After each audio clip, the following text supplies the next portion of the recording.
Welcome to MBC study point. MBC study point में आपका फिर से स्वागत है।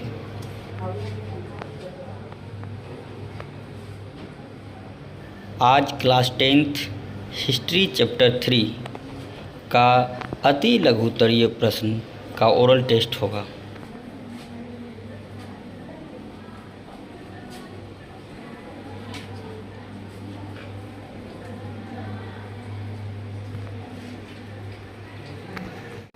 चलिए, आपका क्वेश्चन है एक तरफा अनुबंध व्यवस्था क्या थी?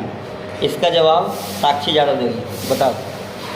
एक तरफा अनुबंध व्यवस्था एक तरह की बंधुआ मजदूरी थी। वहाँ मजदूरों का कोई अधिकार नहीं था, जबकि मालिक को असीमित अधिकार था।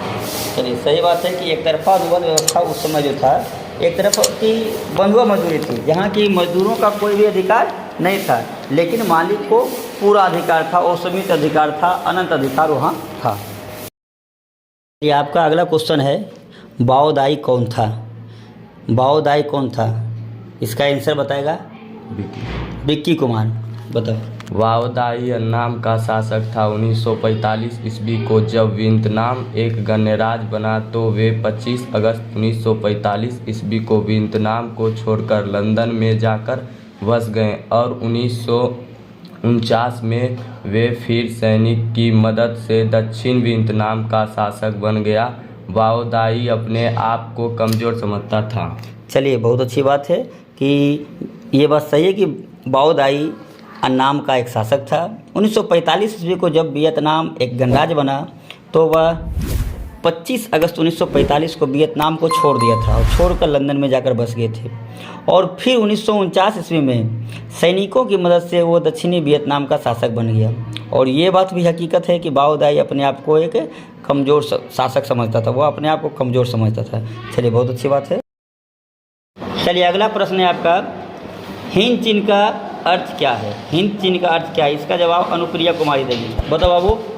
दक्षिणी पूर्व एशिया में हिंद चिन्ह देशों से अभिप्राय तत्कालीन समय में लगभग 3 लाख वर्ग किलोमीटर में फैली उस प्रायद्वीपीय क्षेत्र 6 है, जिसमें आज के वियतनाम, लाओसिया और कंबोडिया के क्षेत्र आते हैं। चलिए, बहुत अच्छी बात है कि दक्षिण पूर्व एशिया में हिंद चीन देश का मतलब हो गया आज के समय का लगभग 3 लाख किलोमीटर फैले उस प्रायद्वीपीय से है, जहाँ की आज के डेट में आपको बताया गया 3 देश मेनली रूप से आते हैं, वियतनाम, लाओस, कंबोडिया। इसका ट्रिक भी आपको कबीला बताया गया था कि हिंद चीन में कबीला से खो से हो गया कंबोडिया, बी से वियतनाम, अल्लाह से लाओस क्षेत्र आते हैं। चलिए, ठीक है। इसके बाद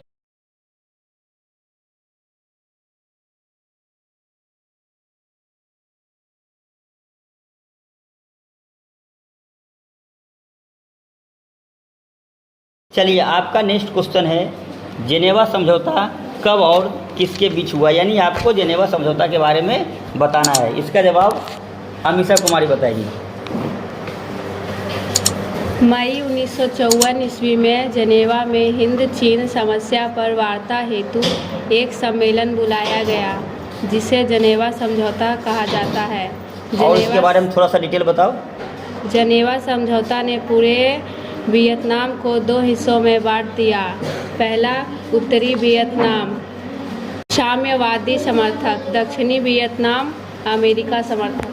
चलिए, बहुत अच्छी बात है। आपका कहना सही है कि जेनेवा समझौता जो है मई 1954 ईस्वी में जेनेवा में हिंद चीन के समस्या पर वार्ता के लिए हुआ था, और इसी को जेनेवा समझौता कहा जाता है। जेनेवा समझौता ने पूरे।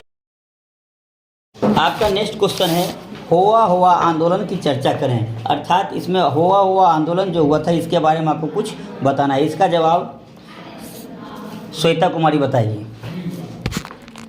हुआ एक बौद्धिस्ट धार्मिक क्रांतिकारी आंदोलन था जो 1939 में शुरू हुआ था, जिसके नेता हुइन फूसो था। क्रांतिकारी उग्रवादी को भी अंजाम देते थे, जिसमें आत्मदाह तक की शामिल होता था। चलिए, बहुत अच्छी बात है कि हुआ आंदोलन एक बौद्धिक धार्मिक क्रांतिकारी आंदोलन था, ये बात सही है। और यह जो है 1939 में स्टार्ट हुआ था। इसके जो नेता थे वो क्रांतिकारी उग्रवादी घटनाओं को अंजाम देते थे, और यहाँ तक इसमें आत्मदाह भी शामिल था। इसी के बारे में लिख देना है। ठीक है, बहुत अच्छी बात है।